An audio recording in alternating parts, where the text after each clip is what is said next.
నమ శివాయ. శ్రీ గురుభ్యో నమ. శ్రీ పరమగురుభ్యో నమ. శ్రీ పరంపరగురుభ్యో నమ. శ్రీ పరమేష్టి గురుభ్యో నమ. శివాయ గురవే నమ. ఆదినాథ సమారంభం దత్తాత్రేయ మధ్యమామస్మదాచార్య పర్యంతం వందే గురు పరంపరాం. తీక్షణతంష్ట మహాకాయ కల్పాంతదహనోపమ భైరవాయ నమస్తుభ్యమనిజ్ఞం దాతుమర్హతి. శ్రీ కేదార్నాథ్ జగద్గురు దేవతాభ్యో నమ. కాలభైరవం కార్యక్రమానికి స్వాగతం, సుస్వాగతం. ప్రపంచవ్యాప్తంగా జెమినీ టీవీ వీక్షిస్తున్నటువంటి ప్రేక్షక మహాశయులందరికీ కూడా నా నమస్సుమాంజలి. ఈ కాలభైరవం కార్యక్రమంలో మనకి ప్రధానంగా చెప్పుకోవాల్సినటువంటి దేవతామూర్తులు అష్టభైరవులు. అష్టభైరవులు అంటే అష్ట దిక్కులకు వారు క్షేత్రపాలకులు.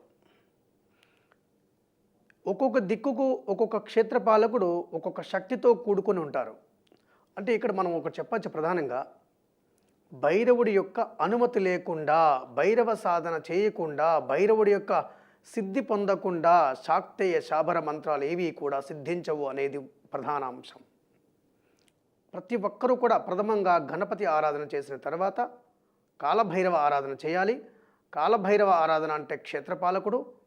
ఈ యొక్క మంత్రం సాధన చేసిన తర్వాత శాక్తేయ మంత్రాలన్నీ కూడా సులభంగా మీకు సిద్ధిస్తాయి. మీ యొక్క వాక్సిద్ధి పెరుగుతుంది.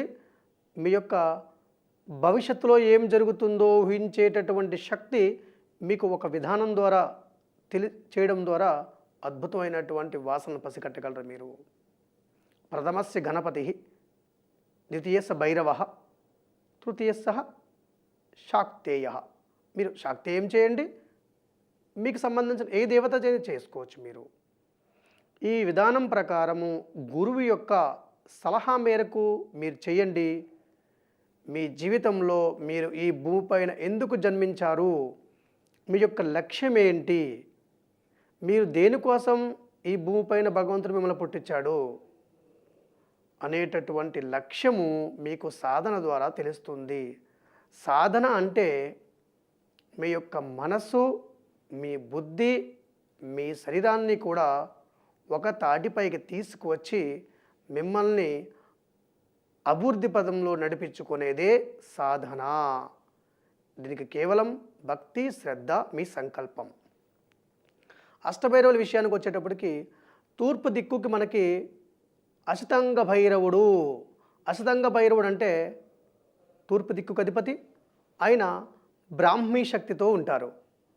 ఈ బ్రాహ్మీ శక్తి ఎవరయ్యా అంటే విద్య, ఉన్నతమైనటువంటి ఆలోచన విధానం, మేధస్సు, తెలివితేటలు, జ్ఞాపక శక్తి, సరస్వతి యొక్క కరుణ, సరస్వతి యొక్క కటాక్షం.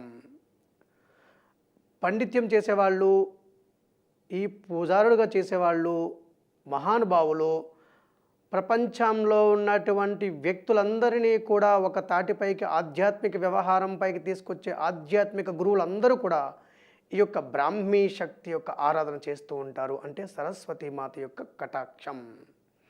ఈ బ్రాహ్మీ మాత అంశవాహనంపై ఉంటుంది. ఈమెను ఆరాధన చేయడం వల్ల మనకు విద్యా సంబంధించిన వ్యవహారాల్లో అభ్యున్నతి వస్తుంది. అలాగే అష్టంగ భైరవుడు.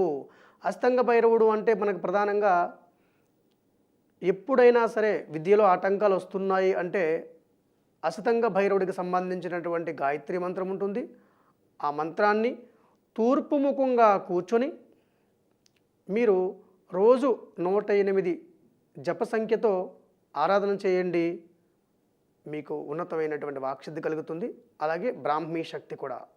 ఓం బ్రాహ్మీ శక్తి సర్వతో మాం రక్ష రక్ష దుర్గే హుంఫట్ స్వాహ. అంటే మన జీవితంలో ఎదురయ్యేటటువంటి దుర్గములన్నిటిని కూడా పోగొట్టేటటువంటి శక్తి బ్రాహ్మీ శక్తి. విద్యా సంబంధించిన వ్యవహారాల్లో అభ్యున్నతిస్తుంది. మరొకటి ఆగ్నేయ దిక్కు. ఆగ్నేయ దిక్కుకు వచ్చేటప్పటికి ఇక్కడ రురుభైరవుడు ఆగ్నేయ దిక్కుకు అధిపతి. ఈయన మహేశ్వరి శక్తితో కూడుకొని ఉంటారు. ఈ మహేశ్వరి శక్తి అంటే ఆ యొక్క నందివాహనంపై ఉంటారు అమ్మవారు. ఈ యొక్క భైరవుణ్ణి, రురుభైరవుణ్ణి ఆరాధన చేయడం వల్ల మన ఇంట్లో ఉండేటటువంటి వాస్తు సంబంధించిన దోషాలు అంటే ఎక్కువగా మన జ్యోతిష్కులు చెప్తూ ఉంటారు, మీ ఇంట్లో వాస్తు దోషం ఉంది, ఆగ్నేయం బాగుండలేదు, నైరుతి బాగుండలేదు, అందుకే ఇబ్బందులు అనుభవిస్తున్నారని చెప్తూ ఉంటారు. వీటి ఆలోచన ఏదైతే ఉందో దానికి సంబంధించిన సాధన రురుభైరవుడు మాహేశ్వరి. ఓం మాహేశ్వరి సర్వతో మాం రక్ష రక్ష దుర్గే హుంపట్ స్వాహ. ఈ మాహేశ్వరి అమ్మవారిని ఆరాధన చేయడం వల్ల మీ ఇంట్లో ఆ యొక్క నంది పైన వెళుతున్నటువంటి పరమేశ్వరుడు పార్వతీమాత యొక్క చిత్రపటాన్ని మీ ఇంటి యొక్క సింహద్వారం పైన ఉంచుకోవడం వల్ల, ప్రతిరోజు కూడా ఆ యొక్క నంది వాహనం పైన ఉన్నటువంటి ఆ అమ్మవారిని స్వామివారిని మీరు దర్శించుకోవడం వల్ల ఆ రోజంతా కూడా మీకు శుభప్రదమవుతుంది. అలాగే ప్రధానంగా రురుభైరవుడు వాస్తు సంబంధించిన దోషాలు పోగొట్టేటటువంటి శక్తి. అంటే రురుభైరవుడికి సంబంధించినటువంటి యంత్రాలు కూడా మనకు బయట పండితులు రాసిస్తూ ఉంటారు. ఈ యొక్క యంత్రాన్ని భూమిలో నిక్షిప్తం చేసిన, మన ఇంటి సింహద్వారానికి వేలాడదీసిన, దీని యొక్క దోషాలు పోగొట్టుకోవడంలో అద్భుతమైన ఫలాలను ఇస్తూ శక్తి రురుభైరవ శక్తి. మరి యొక్క శక్తి దక్షిణ దిక్కు. దక్షిణ దిక్కు యముడికి సంబంధించిన దిక్కుగా చెప్తాము.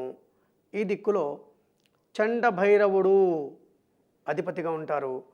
ఈ చంద్రభైరవుడికి సంబంధించినటువంటి శక్తి కౌమారి శక్తి. ఓం కౌమారి సర్వతో మాం రక్ష రక్ష దుర్గే హుంపట్ స్వాహ. ఎవరైనా మనకి విపత్కర పరిస్థితులు వస్తున్నాయి, మీ జీవితంలో ఎక్కువ ప్రమాదాలు ఉన్నాయి, లేకపోతే అపముచ్చు దోషం ఉంది, ప్రమాదకరమైనటువంటి వాతావరణాలు ఎక్కువ కనిపిస్తున్నాయని ఎవరైనా పండితులు సూచించినప్పుడు అందరూ కూడా మృత్యుంజయ హోమం, ఆయుష్ హోమం చేస్తూ ఉంటారు. వీటితో పాటుగా చండభైరవ ఆరాధన, చండభైరవ గాయత్రి చేసిన, అలాగే ఆ దిక్కుకు అధిపతి అయినటువంటి కౌమారి అమ్మవారిని ఈ యొక్క మంత్రం ఓం కౌమారి సర్వతో మాం రక్ష రక్ష దుర్గే ఉంపట్ స్వాహ, ఈ మంత్రాన్ని జపించడం వల్ల మీకు ఎలాంటి అపస్మారక పరిస్థితులు ఎదురైనా కూడా వాటి నుంచి బయటపడేసేటువంటి అద్భుతమైనటువంటి మహామంత్రం. అలాగే నైరుతి. నైరుతి దిక్కుని మనము ఒక రకంగా చెప్పాలంటే, నైరుతిలో ఇబ్బంది ఉంది అంటే ఇల్లంతా ఇబ్బందుల్లో ఉన్నట్లు లెక్క. నైరుతి బలిష్టంగా బలంగా ఉంటే ఆ ఇల్లు ఆ ఇంట్లో ఉన్నటువంటి వాళ్ళు సుఖంగా ఆనందంగా ఉన్నారని చెప్పొచ్చు. అలాంటి నైరుతి దిక్కు అధిపతి క్రోధ భైరవుడు. మనం చూస్తూ ఉంటాం, పిల్లలు ఎక్కువగా ప్రతి చిన్న విషయానికి కూడా కోపం పడుతూ ఉంటారు, ఉద్రేకం పడుతూ ఉంటారు, మాటకి మాట సమాధానం చెప్తూ ఉంటారు. ఇలాంటి వ్యవహారం, మన ఇంట్లో ఉన్న కోపాన్ని, తాపాన్ని, ఉద్రేకాన్ని, పగలను తగ్గించుకొని మనమంటే ఏంటో తెలుసుకునేటటువంటి సాధన క్రోధ భైరవుడి వల్ల చేయాలి. ఆ క్రోధ భైరవుడికి సంబంధించిన శక్తి వైష్ణవీ మాత. ఓం వైష్ణవి సర్వతో మాం రక్ష రక్ష దుర్గే ఉంపట్ స్వాహ. ఈ యొక్క వైష్ణవీ మాత యొక్క మంత్రాన్ని జపించండి, మీ పిల్లలతో మననం చేయమని చెప్పండి. ఆ యొక్క వైష్ణవీ మాత ఆశీస్సుల వల్ల, ఆ యొక్క క్రోధ భైరవుడి యొక్క ఆశీస్సుల వల్ల మీ ఇంట్లో ప్రశాంతమైన వాతావరణం వస్తుంది. ఇక్కడ ఒక చిన్న ఉదాహరణ మీకు నేను చెప్తూ ఉంటాను.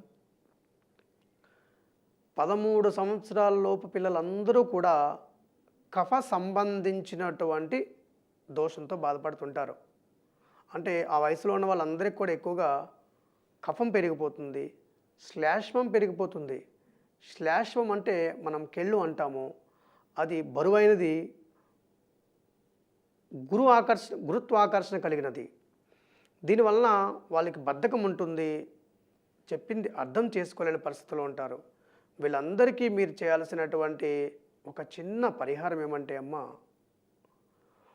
వారిని వీలైనంత వరకు కూడా రాత్రి 8:30 తర్వాత టీవీ చూడకుండా నిద్రపోవడానికి ప్రయత్నం చేయండి.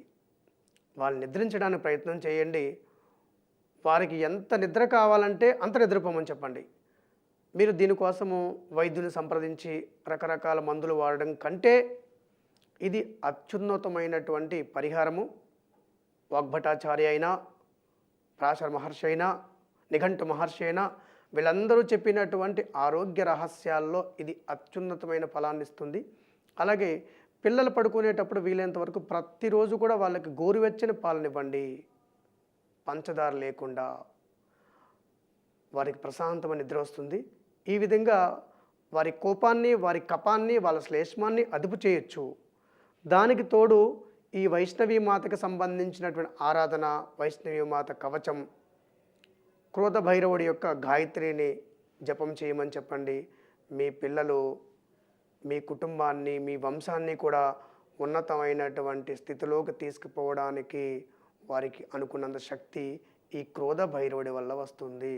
సన్మార్గంలో నడిపించేటువంటి శక్తి క్రోధ భైరవుడి వల్ల వస్తుంది. మీ కుటుంబానికి, మీ వంశానికి పేరు తెచ్చేటటువంటి శక్తి క్రోధ భైరవుడి వల్ల వస్తుంది. ఆరాధన చేయండి.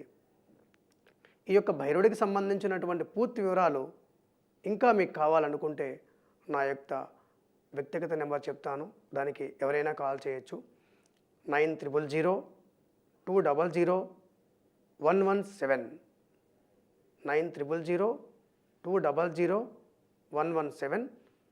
అలాగే మరొక నెంబరు 9000200717. మరొక దిక్కు పశ్చిమం, పడమర.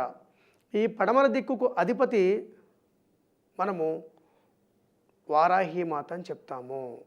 వారాహీమాతతో పాటుగా ఉన్మత్త భైరవుడు, ఇది ప్రధానమైనటువంటి అంశం.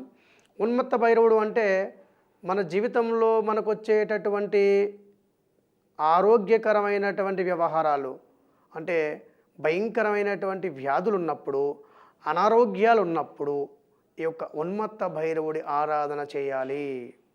ఉన్మత్త భైరవుడు ఆరాధన వల్ల, ఉదాహరణకి మనము హాస్పిటల్కి వెళ్తూ ఉంటాము, వైద్యుడు సూచించినటువంటి మందులన్నీ మనం వాడుతూ ఉంటాం. అయినా కూడా కొన్ని సందర్భాల్లో మనకున్నటువంటి రోగం తగ్గుముఖం పట్టదు.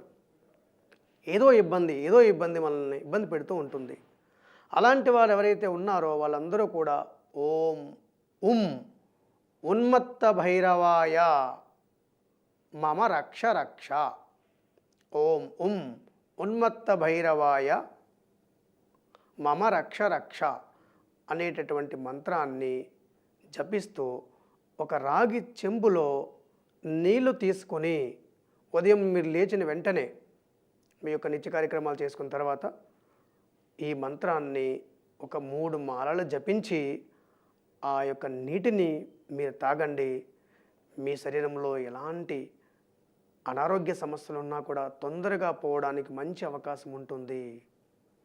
అలాగే వారాహి, ఈ వారాహి అమ్మవారి ఆరాధన వల్ల మనకి వాక్శుద్ధి, అలాగే భవిష్యత్తులో మనకి ఏం జరుగుతుంది, భవిష్యత్తును చూసేటటువంటి శక్తి వారాహి మాత ఇస్తుంది. మనకి స్వప్నంలో కానీ, లేదంటే మనం ప్రయాణం చేస్తున్నప్పుడు కానీ, లేదంటే కొంతమందికి స్నానం చేసేటప్పుడు వస్తూ ఉంటాయి కొన్ని ఆలోచనలు. రేపు ఇది జరుగుతుంది, వారం రోజుల తర్వాత ఇది జరుగుతుంది. వీళ్ళందరూ కూడా వాళ్ళ యొక్క భవిష్యత్తును సూచించేటటువంటి శక్తిని తెలుసుకోవాలనుకునే వాళ్ళందరూ కూడా ఓం వారాహి సర్వతో మాం రక్ష రక్ష దుర్గే పట్ స్వాహ. వారాహిమాత కవచం చదవండి. వారాహిమాతలో లఘువారాహి, ధూమ్రవారాహి, కిరాతవారాహి, స్వప్నవారాహి అనేటటువంటి రూపాలు ఉన్నాయి. అందులో మీరు వారాహిమాతకు సంబంధించిన ఏదైనా మీరు సాధన చేసుకోవచ్చు. అలాగే మరి ఒక దిక్కు వాయువ్యం. ఈ వాయువ్య దిక్కులో ఉండేటటువంటి భైరవుడు కపాల భైరవుడు. ఈ కపాల భైరవుడికి సంబంధించి ప్రధానంగా మీకు చెప్పాల్సిన అంశం ఏమంటే, ఇక్కడ నిద్రలో పిల్లలు జడుచుకుంటూ ఉంటారు, భయపడుతూ ఉంటారు, లేదంటే ఏదో గాలి ధూళి అంటూ ఉంటాము. మనం నడిచేటప్పుడు రోడ్డు పైన ఏదో నిమ్మకాయలు తొక్కాము, లేదంటే మరేదో తొక్కాము. ఈ తొక్కుడు గుణం ఏదైతే ఉందో ఈ గుణాన్ని పూర్తిగా మీ శరీరం నుంచి తీసేటటువంటి భైరవుడే కపాల భైరవుడు. ఈ కపాల భైరవుడికి ఉన్నటువంటి శక్తి ఇంద్రాణి శక్తి, ఇంద్రాణి మాత. ఈ మధ్య మనం చూస్తూ ఉంటాం ఇంద్రాణి అమ్మవారికి సంబంధించినటువంటి ఆరాధనలు పెరిగాయి దేశంలో. ఎందుకంటే పిల్లల యొక్క ఆరోగ్య వ్యవహారాల్లో పిల్లల యొక్క దుస్వప్నాలు రాకుండా ఈ ఇంద్రాణి మాత యొక్క కవచాన్ని ధరించిన, ఇంద్రాణి మాత యొక్క మంత్రం ఓం ఇంద్రాణి సర్వతో మాం రక్ష రక్ష దుర్గే ఉంపట్ స్వాహ. ఈ ఇంద్రాణి మాత కపాల భైరవుడికి సంబంధించిన శక్తి. ఈ యొక్క కపాల భైరవుడు ఆరాధన చేయండి. ఈ కపాల భైరవుడికి సంబంధించినటువంటి చిన్న చిన్న రక్షలు తావీదు లాంటివి మీరే తయారు చేసుకోవచ్చు సొంతంగా. మీ పిల్లలకు చేతికి కానీ మెడలో కానీ ధరించండి. దుస్వప్నాలు రాకుండా, ఎలాంటి చెడు కళలు రాకుండా వాళ్ళకి ప్రశాంతమైనటువంటి వాతావరణం ఉంటుంది.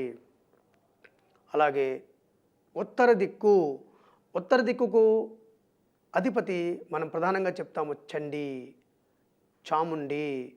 ఈ అమ్మవారు శక్తిగా ఉంటారు. అలాగే భీషణ భైరవుడు, అమ్మవారి యొక్క వాహనం సింహవాహనంతో కూడుకుని ఉంటారు భీషణ భైరవుడు. ఎవరిని ఆరాధన చేయాలి అంటే ఈ భీషణ భైరవుణ్ణి ఎవరైతే న్యాయ సంబంధమైనటువంటి వ్యవహారాల్లో తిరుగుతుంటారో, ఉదాహరణకి పోలీసు శాఖకు సంబంధించిన వాళ్ళు, రక్షణ శాఖకు సంబంధించిన వాళ్ళు, సిబిఐ సిఐడికి సంబంధించిన వాళ్ళు, ఐపీఎస్కి సంబంధించిన వాళ్ళందరూ కూడా, అంటే దేశాన్ని, రాష్ట్రాన్ని, ప్రజలను కూడా న్యాయ సంబంధించిన, రక్షణ సంబంధించిన వ్యవహారాల్లో కాపాడేటటువంటి శక్తి భీషణ భైరవుడు.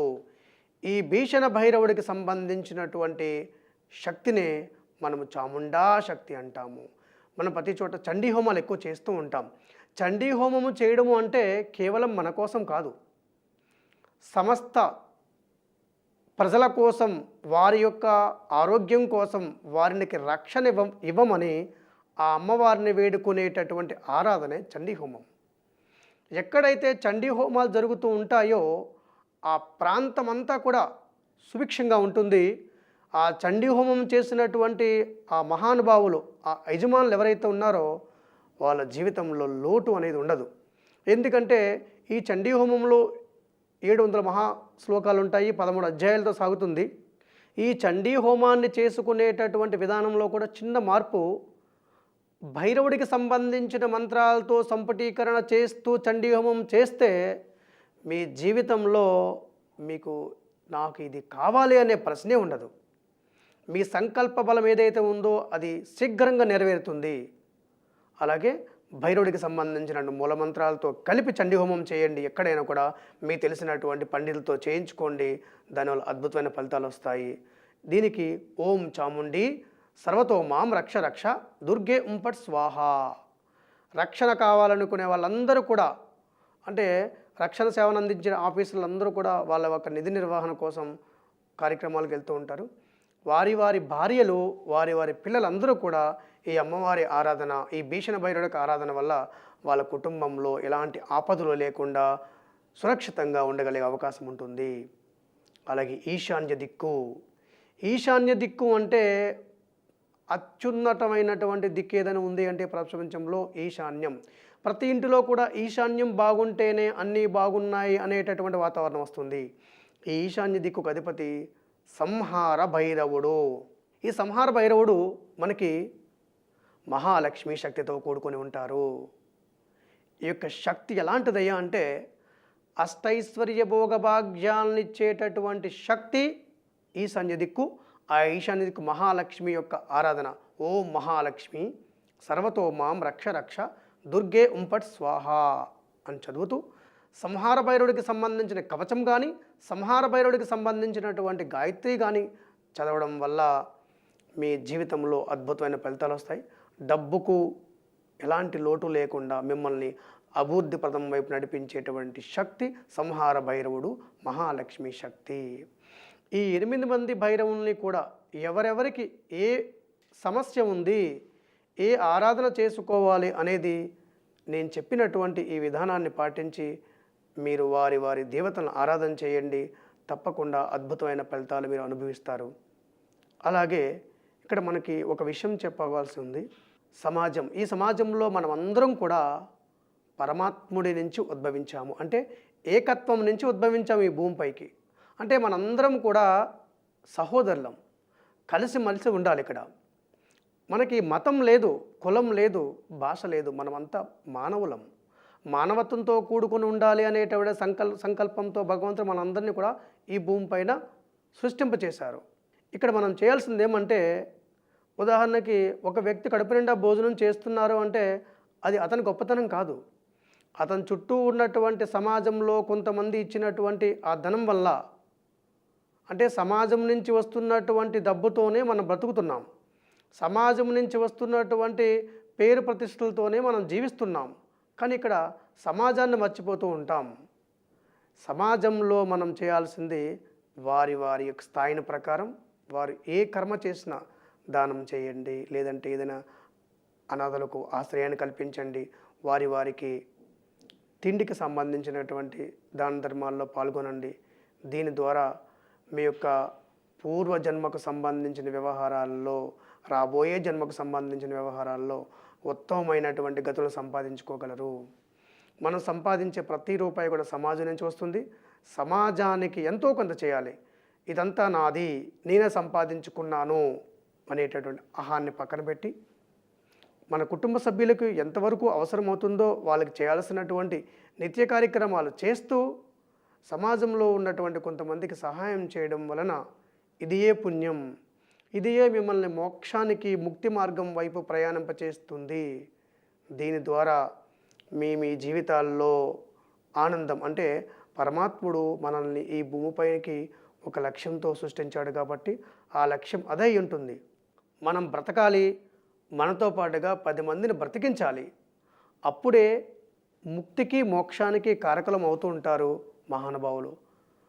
శ్రీకృష్ణ ప్రభువు చెప్తూ ఉంటారు, మన దుఃఖాలను మనం దూరం చేసుకొని ఇతరుల దుఃఖాలను ఎప్పుడైతే దూరం చేయగలగడానికి మనం కష్టపడతామో, మనం శ్రమిస్తామో, వాళ్ళు మాత్రమే ముక్తికి అర్హులు, మోక్షానికి అర్హులు. అలా వీలైనంతవరకు కూడా ప్రతి ఒక్కరూ కూడా ఇతరులకు సేవ చేయడానికి మనకున్నటువంటి స్థితిలో మీ మనసును ఖర్చు పెట్టండి. తప్పకుండా ఈ సమాజం అభివృద్ధి చెందుతుంది. రాబోయే కాలంలో కూడా మన దేశం ఒక అత్యున్నతమైనటువంటి స్థితిలోకి వెళ్ళే అవకాశం కనిపిస్తుంది. ఎందుకంటే ఈ ప్రపంచంలోనే ఆధ్యాత్మిక కార్యక్రమాలు, ఆధ్యాత్మిక ప్రసంగాలు జరుగుతున్నది కేవలం మన ఈ భారత భూభాగం పైన. దీనికి అందరూ గర్వించదగ్గాల్సిన విషయం ఇదంతా కూడా. మహానుభావులు, గురువులు, సాధులు, సంతులు ఎంతోమంది ఉపన్యాసాల ద్వారా ప్రజల్ని వారున్నటువంటి కామ, క్రోధ, మోహ, లోభ, మద, మాశ్చర్యాల నుంచి బయటపడడానికి అనేక రకాల ఆసనాలు, ప్రాణాయామాలు, యోగాలు, అనేక రకాల కార్యక్రమాలు సూచిస్తున్నారు. దాని ద్వారా మనల్ని జీవితంలో అభివృద్ధి పరచుకోవడమే కాకుండా సమాజాన్ని అభివృద్ధిపరిచి ఈ దేశాన్ని ముందుకు తీసుకోవలసినటువంటి ఆవశ్యకత చాలా ఉంది. అందరూ కూడా ఆలోచిస్తే మంచి విషయం వస్తుంది. అలాగే కాలం పైన విజయం.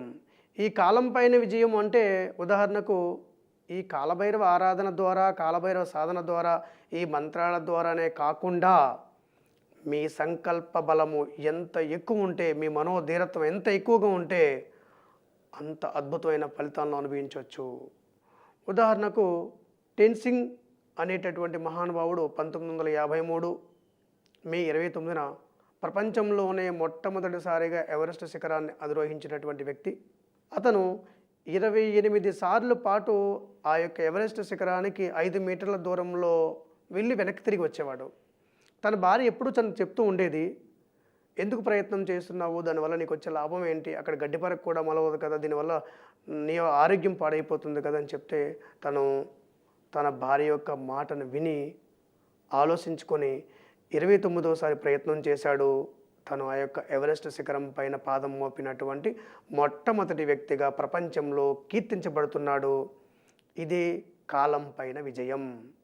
ఈ కాలం పైన విజయం సాధించడానికి కేవలం మనుషులకు మాత్రమే అవకాశం ఉంది. అంటే ఎవరికి ఎంత సంకల్ప బలం ఉంటే అంత అద్భుతమైనటువంటి అభివృద్ధిని సాధించుకోవడానికి ఈ కాలభైరవ సాధనలో అత్యున్నతమైనటువంటి రహస్యాల ద్వారా మీరు మిమ్మల్ని అభివృద్ధి చేసుకొని మీ కుటుంబానికి, సమాజానికి కూడా మేలు చేయాలి. ఇంకొకటి అద్భుతమైన మంత్రం కాలభైరవ తంత్రంలో ఉంటుంది. ఇది ఓం అమృతే అమృతేశాని అమృతోద్భవి అమృతేశ్వరి అమృతవర్షం కురుకురు అమృతవర్షిని అమృతం కురుకురు స్వాహ. మీ ఇంట్లో అమృతాన్ని వర్షించడానికి, మీ మనసు ఎప్పుడు ప్రశాంతంగా ఉండడానికి ఈ యొక్క మంత్రం బాగా పనిచేస్తుంది. ఈ మంత్రాన్ని సాధన చేయడం ద్వారా మీ జీవితంలో అద్భుతమైనటువంటి ఫలితాలు అనుభవించే అవకాశం ఎక్కువగా ఉంటుంది. కాలభైరవుడు అంటే ప్రతి దేవాలయంలో కూడా క్షేత్రపాలకుడుగా ఉంటారు.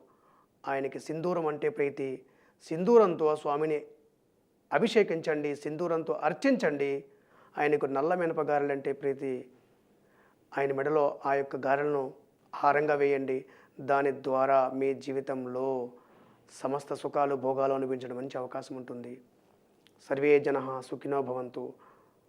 మీకు అందరికీ కూడా ఆ కాలభైరుడు ఆశీస్సులు లభించుగాక. ఓం నమః శివాయ.